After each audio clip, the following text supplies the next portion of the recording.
everybody, Allie Craig here for Fix My Brand, Allie Craig, and on this week's episode of Smart Sites That Sell, we're talking, well, when a template works and when you need a team to help you with your template. The truth is that template websites are everywhere, and even if you're hiring a designer, they're starting with a template. You need to know where a template can work for your brand and where one can't. I always start when I look at templates for brands really based off of what is the experience this template gives me. I don't care if the template designer has said that that's a restaurant template or if this is a music template or whatever they define it as. I'm not looking at that. I'm looking at the experience that my unique brand that we're building this website for is looking to have. Because the more bells and whistles that you can have built into that template means that it's going to be less hassle for you when it comes to coding or glitches in your website, which is important when you're in this DIY phase of really trying to have an amazing website, but not having an amazingly huge bill because you need to have a web designer always on hand.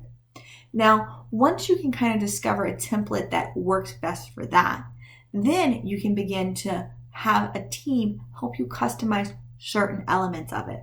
I always minimize the coding customization needed on a template because the more code you mess with, the more potential glitches can happen when there's an update, meaning more potential money out. And it always happens at the worst time. I'm going to tell you now, coding glitches always happen at the absolute worst time.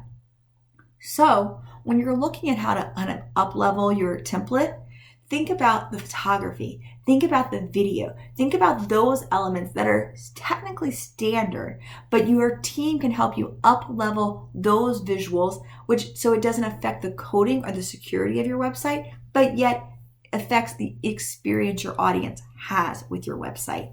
Your website is basically an experience. Just like when you open up a store's doors, like you go into Pier 1, that's an experience.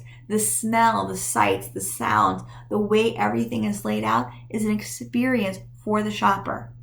Same thing it is with your website. This is an experience. It's like they opened your office doors and they want to have this great experience. You don't want it to look or feel like everyone else's office.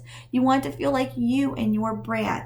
So make sure that you use your team smartly and you invest wisely into what elements work to create that experience.